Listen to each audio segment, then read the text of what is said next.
Welcome back to the Manage to Win podcast. I'm your host, David Russell. Today's episode is sponsored by Habitly.com.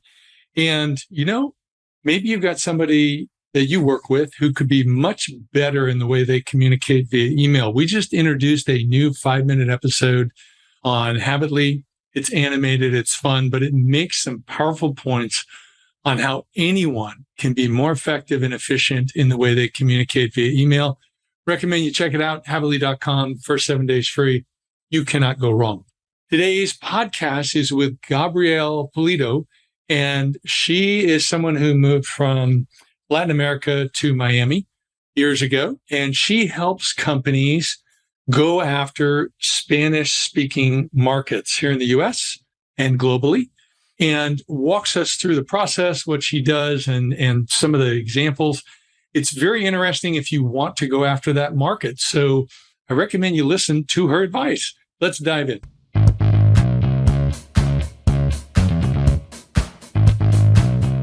Welcome, Gabriela, to the show. You're doing some interesting things to help companies scale. Would love to learn more. So will you please introduce yourself to the audience and let's dive into the conversation.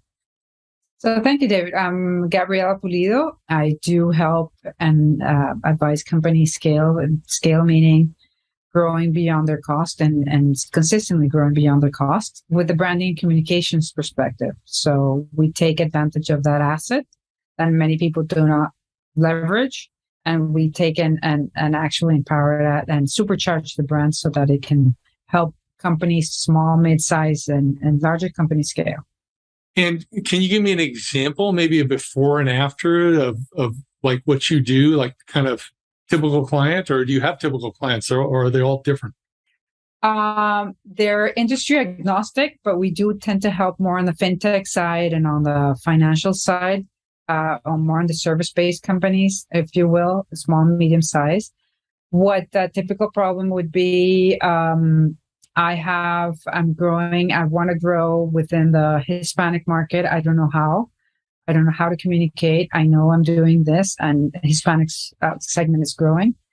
So one company came from Colorado into Miami and said, can we verify what we're ambitioning? What's our strategy? What's our mindset in terms of going into this market, understanding the client, the ideal client, and what is the job to be done? And then we went into defining what is it that their narrative is. Is their narrative in sync with what they wanted to achieve? And once we went there, we started saying, okay, your messaging needs to be fixed or needs to be adapted to a different market or geography. With that said, we activated a marketing engine to have the strategy, the brand coming to play. And we're in a business, David, that what you don't communicate, it's not known.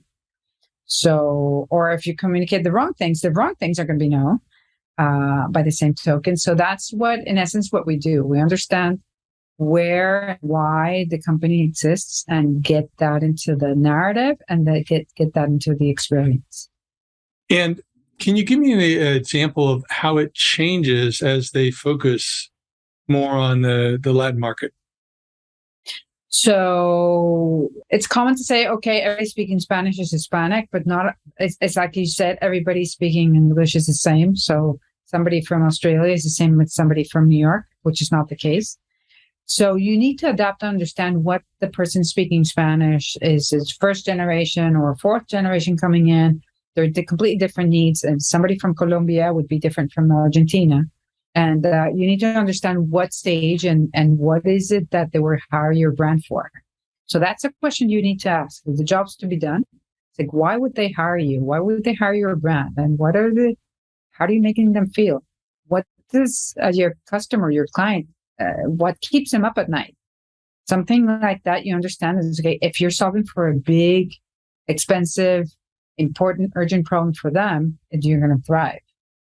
I noticed on your website, you actually are working not just in the U.S. from apparently a Miami office, but you've also got some global offices.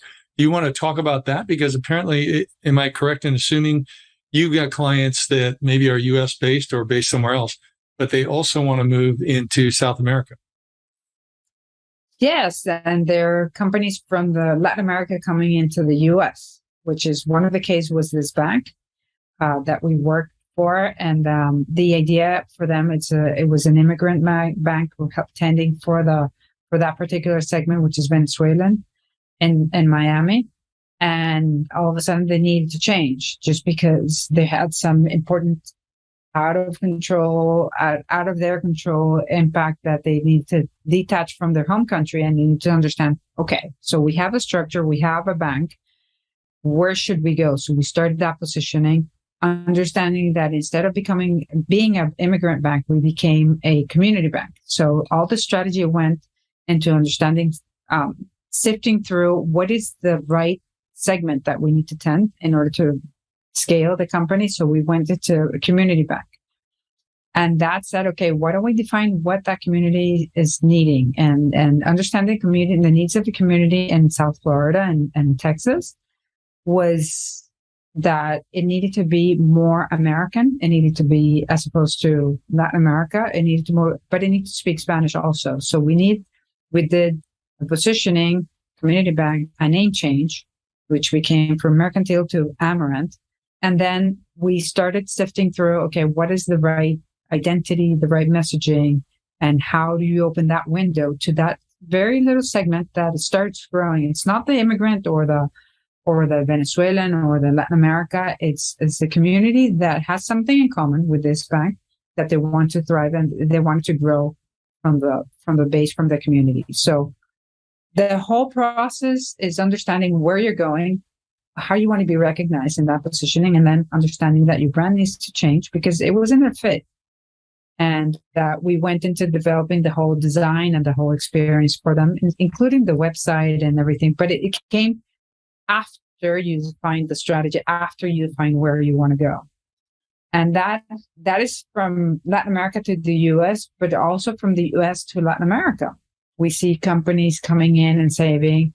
And when you see in the Latin American market, you see opportunities in terms of payment systems, in terms of they're innovating incredibly in that because of the restrictions that you have. So from here, from US going to Latin America, I say, okay, how can we understand their ways of doing things completely different? Like me, for instance, being an entrepreneur, I was used to working in Latin America all my life. I came in 5 years ago, migrated from South America to Miami. I needed to adapt. The sales strategy that I used in Venezuela is completely different than the sales strategy that I need to do here.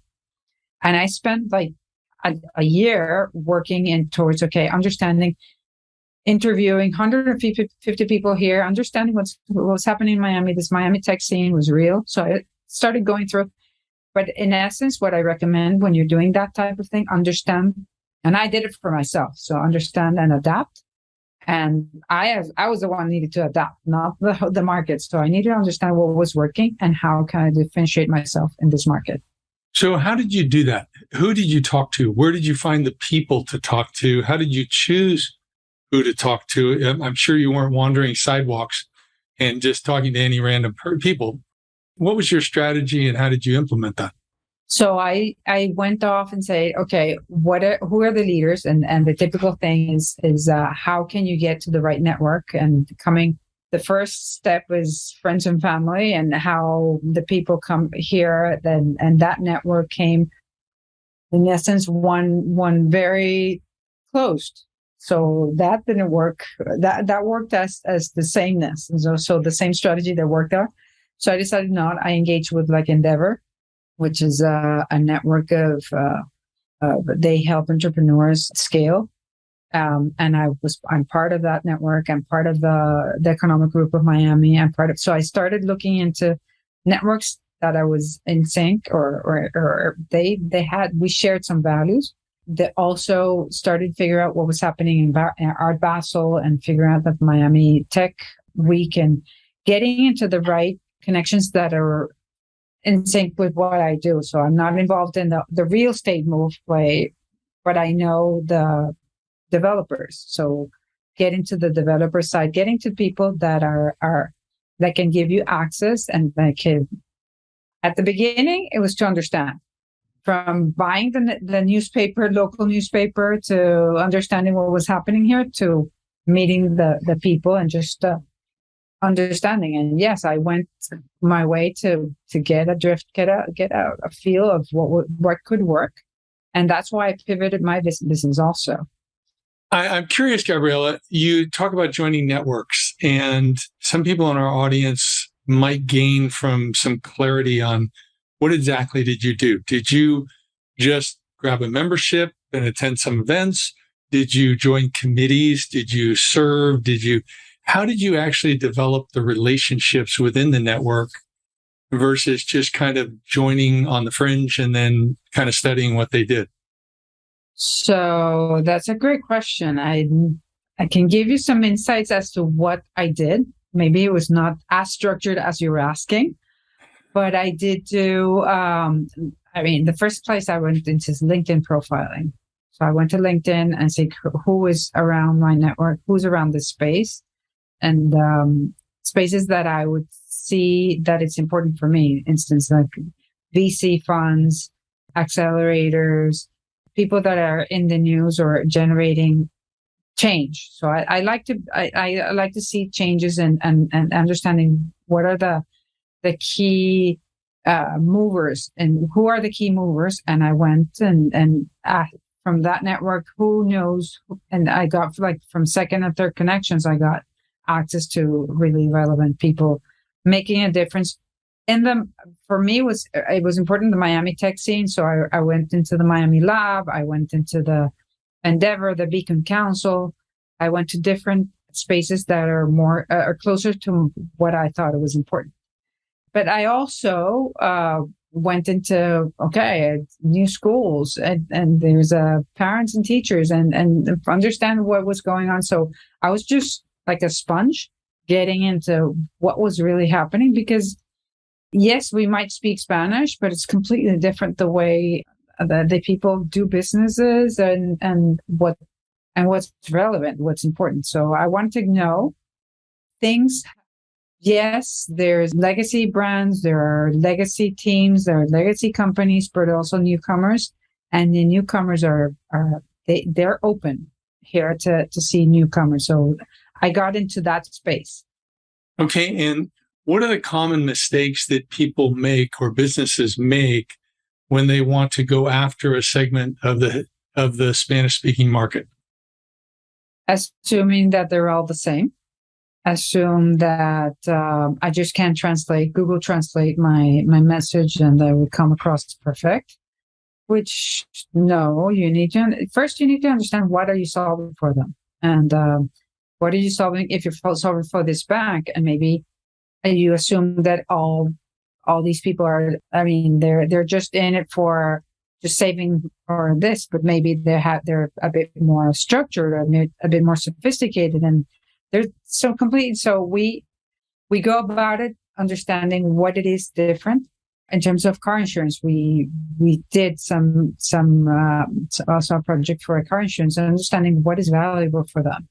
And we don't have snow. We have, and this is super hot weather. So the tires get really worn down. So how can you tend that side of aspect as opposed to English or Spanish? It's something that is part of the geography. And that happens not only in segments in terms of where your heritage or where you're coming from. It also is where you're living. What are you doing? What stage in your life are you? And I don't know, we helped a coconut water entrepreneur, and he's like, I have a platform there. There's zillions of brands in terms of coconut water in South Florida. Why would you bring like the 101? I mean, why? No, this is different. This is a platform that's coming here. So that unique aspect that it tastes like the Costa Rican type, and then it would go into that type of message, and then it comes across different. You need to understand what's your angle to come into the market. Yeah, and what are some of the common mistakes somebody makes with the different types of Spanish-speaking people? Whereas you say they think everybody who speaks Spanish is going to receive this the same way, but maybe somebody from Argentina received it one way, Costa Rica another way, Colombia another way, whatever it might be. what are some of the common nuances that are differences between the different groups? There are differences in languages.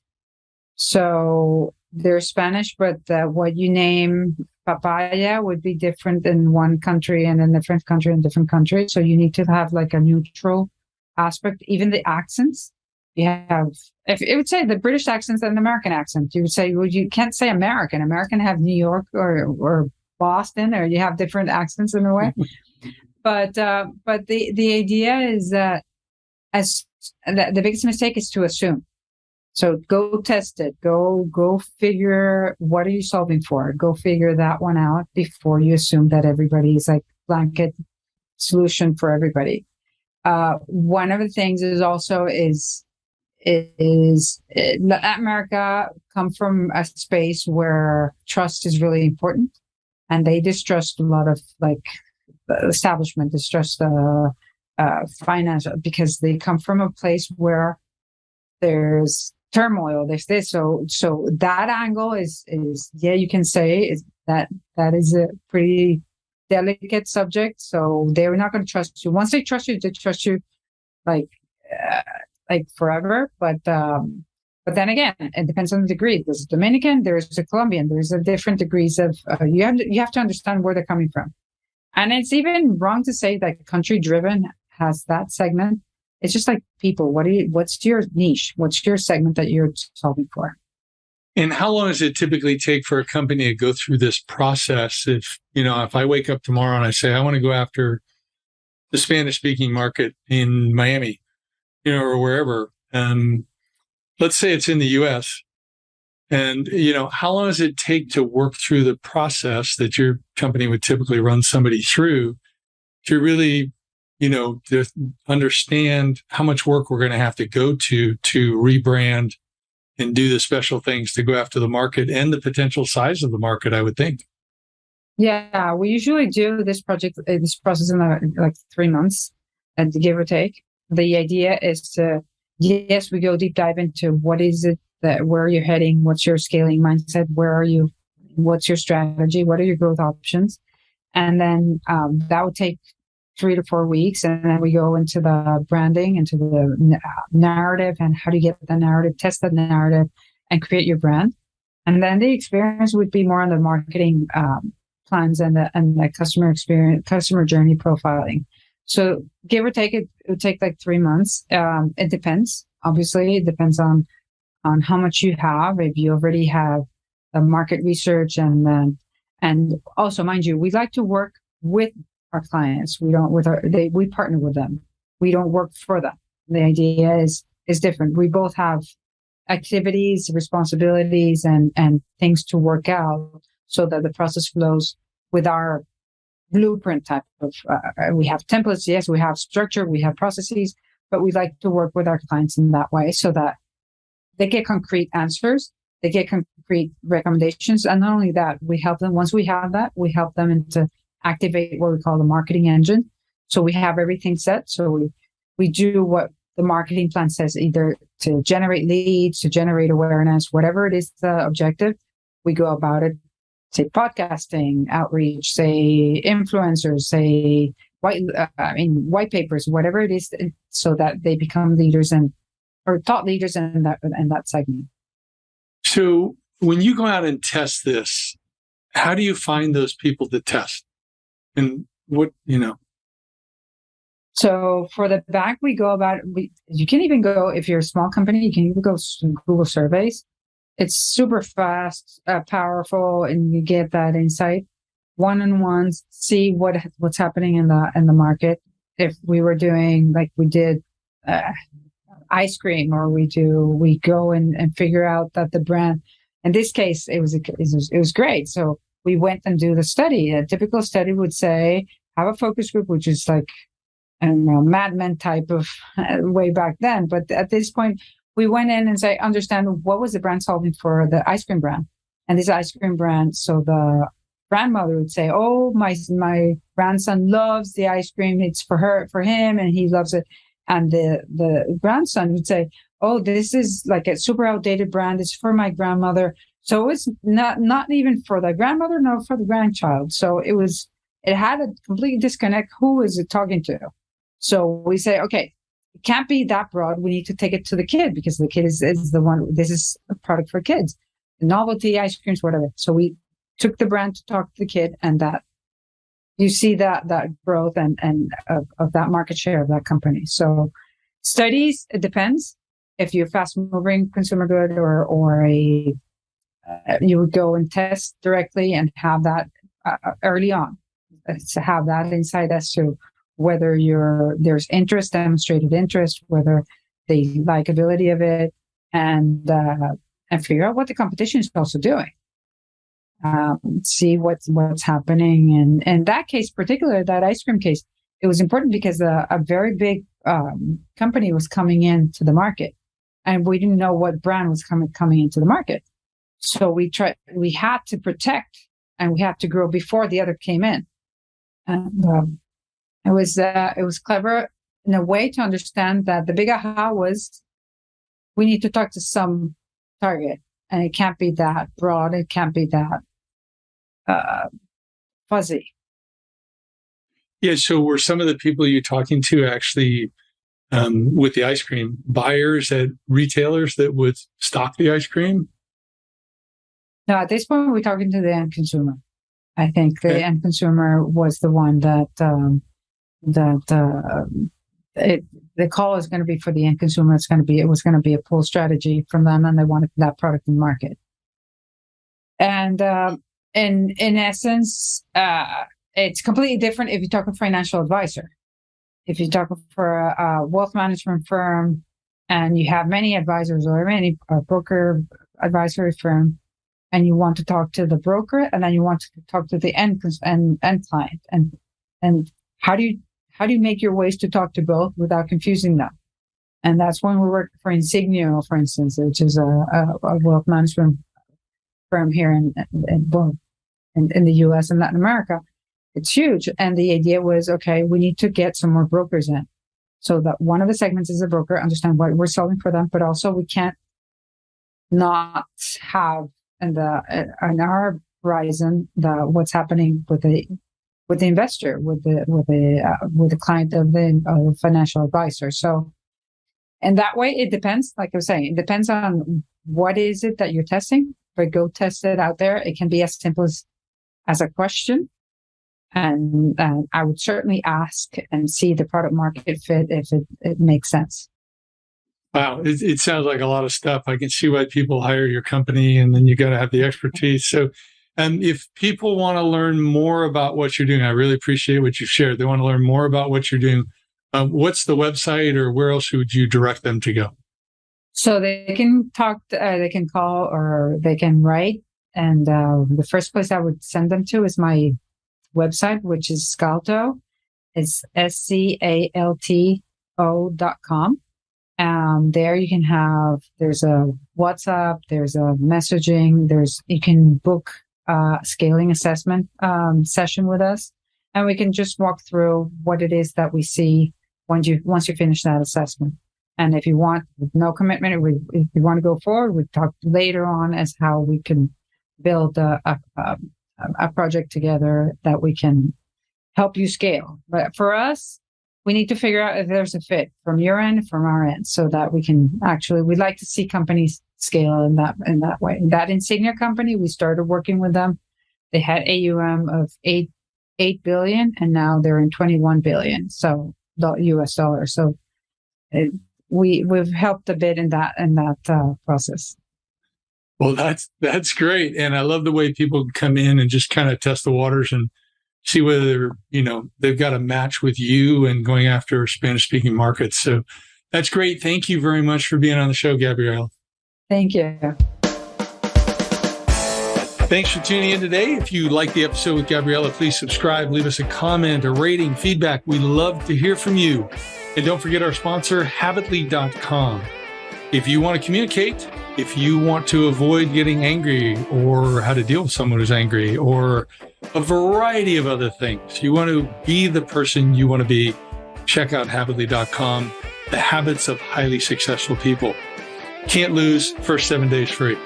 Glad you were with us for this episode. Stay tuned. We have more great guests coming. Bye for now.